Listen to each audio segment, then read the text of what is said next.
Many of us have felt the heartache that comes from losing a family pet. And to soothe the pain, we may begin to wonder if it is possible to ever see them again. Will we ever see them again? So, do dogs go to heaven? The Bible doesn't give an outright answer on this, but we can look at Scripture for some guidance. Let's first look at what we know about heaven and who is likely to get there.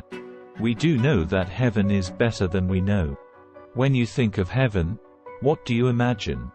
Do you see streets of gold and of beholding Jesus face to face? Do you think of seeing loved ones that have passed on? Or maybe the promises of Revelation chapter 21 verse 4 come to mind. There will be no more death or mourning or crying or pain. No matter the picture you create, it is limited to the abilities of the human mind to imagine something that is entirely of God and probably unimaginable. 1 Corinthians chapter 13 verse 12 puts it this way: "For now we see only a reflection as in a mirror, then we shall see face to face." We are also told heaven is for those who are saved. There is only one way to enter heaven, and it is through Jesus Christ. John chapter 14 verse 6. Whoever believes in Jesus will not perish but will have everlasting life. John chapter 3 verse 16. Heaven will only be good and full of every kind of joy. So whether we see animals there or not, we will not be sad or longing for what we experienced on earth. The admission to heaven is granted to those who believe and confess Christ. These are two things animals cannot do. Jesus never made an effort to bring salvation to an animal. In fact, in Mark chapter 5 verse 11-13, he actually allowed a legion of demons to enter a herd of pigs, which led to their death. But we have a few more passages of Scripture to search before we reach our final conclusion. We do know that God created dogs and all animals for good. The creation of all animals happened on days 5 and 6 of creation. Humans were created on day 6. Maybe this was symbolic of the special relationship people would have with the animals that walk the same ground they do.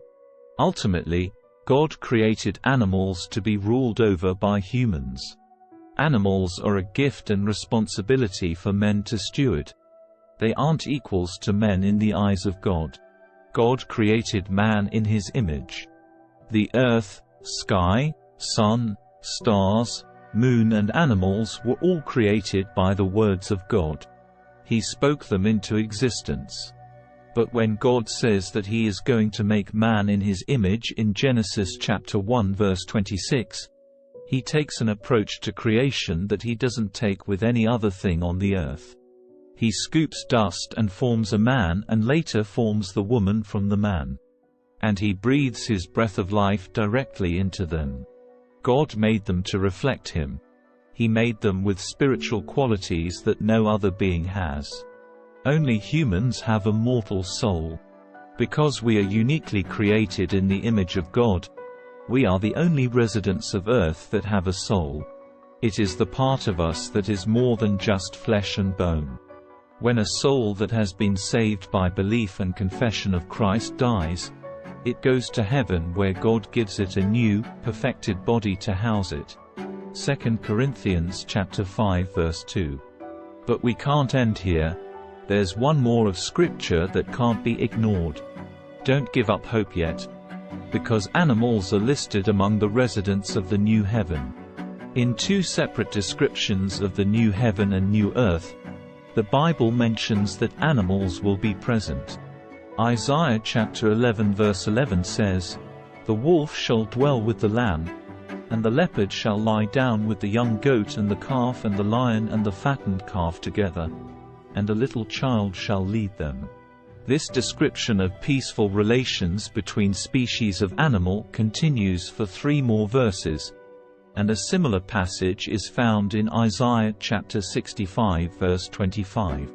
There are no household pets mentioned in either place, but the fact that animals at all are mentioned means it is completely possible that we could see dogs and cats as well. As mentioned, Heaven is better than we know, and God knows of our love for our pets. Therefore, it is entirely possible that because of the joy and happiness animals bring, God loving us will bring them into eternity with us. But then again, living in God's presence and kingdom should be enough.